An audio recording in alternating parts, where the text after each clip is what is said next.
Shalom, peuple de Dieu, soyez bénis de partout où vous pouvez nous suivre. Pasteur Michel Badi, ministère Génération Joie. Le mystère des étoiles, le combat des étoiles, comment on vole les étoiles et comment on récupère l'étoile volée. Voilà au moins la pensée autour de laquelle on va devoir apporter la lumière afin d'éclairer le peuple de Dieu. Bien-aimé en Jésus, j'aimerais qu'on se fixe ou qu'on rentre dans la parole de Dieu pour essayer de comprendre combien est-ce que le peuple de Dieu continue à demeurer dans l'ignorance, continue à demeurer dans le fait de ne pas chercher à découvrir certaines vérités de la parole de Dieu afin de retrouver la délivrance. Je répète, le mystère des étoiles, le combat des étoiles et comment on peut voler une étoile et comment on peut récupérer l'étoile volée. Genèse chapitre 15, le 5e verset, Genèse chapitre 15, le 5e verset, la Bible est en train d'énoncer ceci. Après l'avoir conduit dehors, il dit, regarde vers le ciel et compte les étoiles si tu peux les compter. Et il lui dit, telle sera ta postérité. Les enseignements sur les étoiles vont nous amener à comprendre beaucoup de choses, certaines vérités et ce qui se passe dans le monde des esprits. Bien-aimés en Jésus, ce n'est pas simplement Satan qui peut être l'ennemi d'un chrétien et de tout celui qui croit en Dieu, mais l'ignorance est également cette montagne qui s'érige comme ennemi afin de nous empêcher de voir la gloire de Dieu. Faut pas oublier, Dieu nous a destinés à vivre la gloire. Dieu nous a destinés à un grand bonheur et Dieu nous a destinés à des grandes choses. Alors, j'aimerais mettre la base aujourd'hui pour comprendre c'est quoi le mystère des étoiles. Certainement, vous avez déjà entendu parler des étoiles d'une manière ou d'une autre.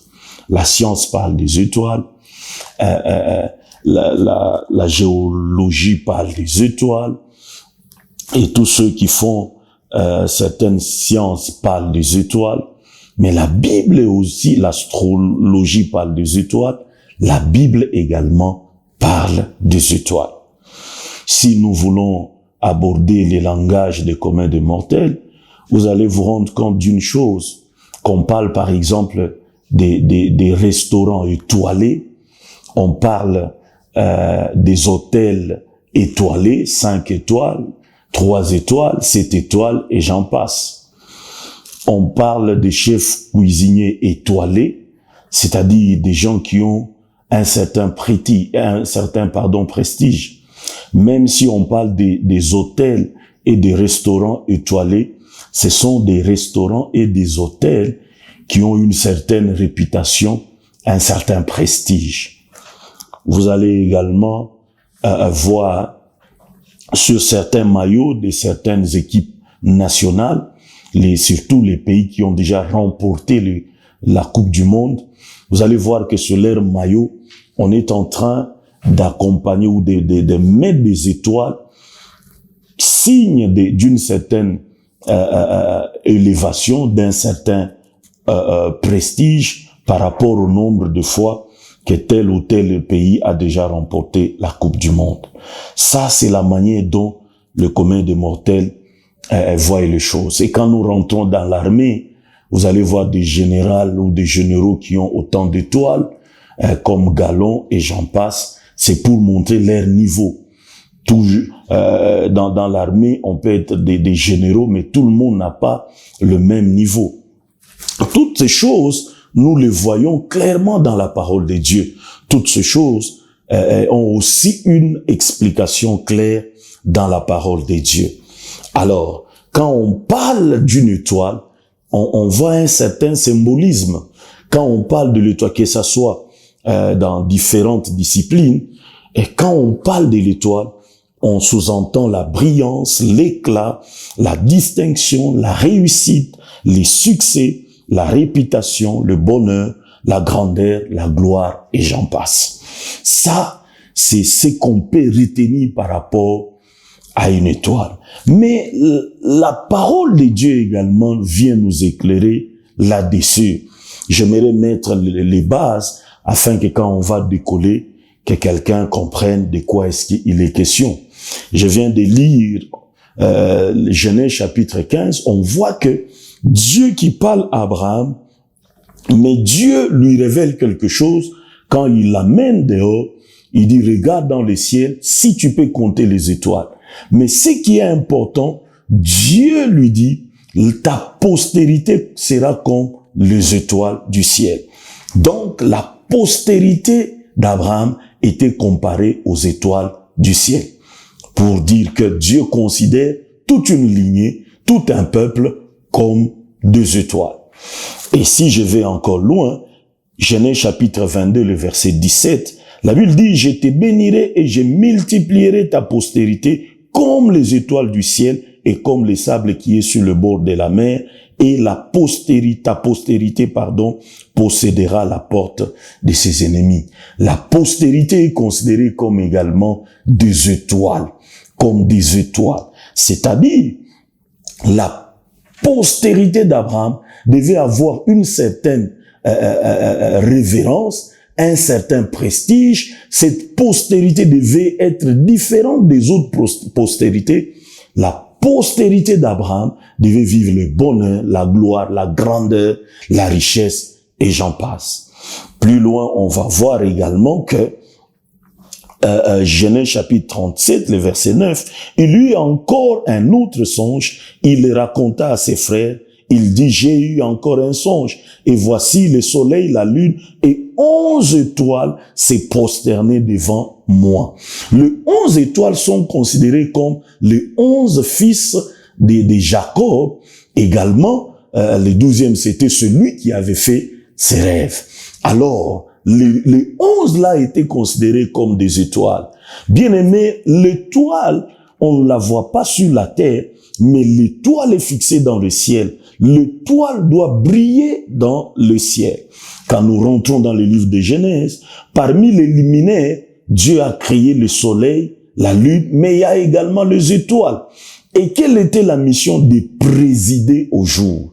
Ça, c'est la lumière de la parole. Mais loin, on voit que on commence à attribuer à certaines personnes le rôle des étoiles, la qualification des étoiles. C'est des gens qui sont appelés à se distinguer, à faire la différence, et également à vivre le bonheur.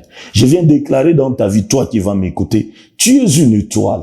Lorsque nous naissons de nouveau en Jésus, nous devenons des étoiles.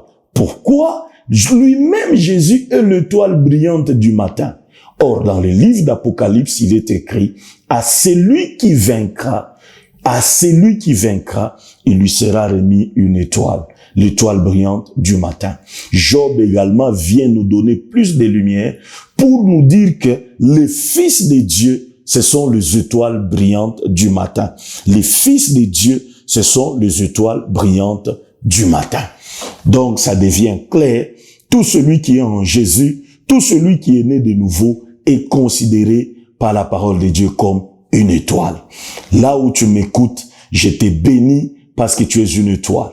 Les 11 enfants de Jacob, il y avait Judas, il y avait Ruben, il y avait Lévi, et ainsi de suite, Zabulon, Nephtali et tout. Tous étaient des étoiles. C'était des étoiles. Donc, chacun devait briller dans son domaine. Chacun devait libérer son éclat, se manifester à une époque et à une période donnée de l'histoire. Mais chacun devait le faire à sa manière. Lui-même, Jacob, c'était une étoile qui est allé briller en Égypte. Ses frères également, c'était des étoiles. J'ouvre une parenthèse. Les étoiles ne doivent pas se combattre, mais les étoiles doivent par ailleurs marcher ensemble parce que chaque étoile est en train de briller. Chaque étoile a une mission. Chaque étoile a un objectif. Paul, en écrivant aux Corinthiens, il dit clairement qu'une étoile se diffère par l'autre par son éclat, par sa brillance. C'est-à-dire, toi, tu es appelé à briller dans la politique, l'autre va briller dans les ministères, l'autre également va briller, je ne sais pas, dans les affaires. Je suis venu déclarer sur la vie de quelqu'un et parler, tu es une étoile, tu dois briller, tu es une étoile, tu dois te manifester, tu es une étoile, tu dois filer, tu es une étoile, tu dois avoir ta position dans le ciel. Alors, bien-aimé, l'ennemi, sachant cela, il combat toujours les gens afin que leurs étoiles ne brillent pas, afin que leur étoile ne se manifeste pas, afin que leur étoile ne soit pas vue par les autres. Jésus lui-même était une étoile. Quand on est une étoile, on attire auprès de soi beaucoup de choses. On attire auprès de soi beaucoup de bénédictions. Toi, tu es une étoile. Peu importe le combat, peu importe la malédiction, peu importe par où tu es en train de passer, n'oublie pas que Dieu t'a créé pour que tu sois une étoile qui doit se manifester. Le temps de ta manifestation est venu. La période où tu dois te manifester, même dans le foot, dans la musique, dans la politique, en tant qu'avocat, médecin, magistrat, tu dois te manifester parce que tu es une étoile. Je suis là pour parler aux étoiles. Réveiller la mémoire des étoiles, booster les étoiles, les hommes et les femmes, afin qu'ils deviennent ce que Dieu a déjà prévu pour eux. Je bénis tout celui qui m'écoute parce que tu es une étoile. Au nom de Jésus. Amen.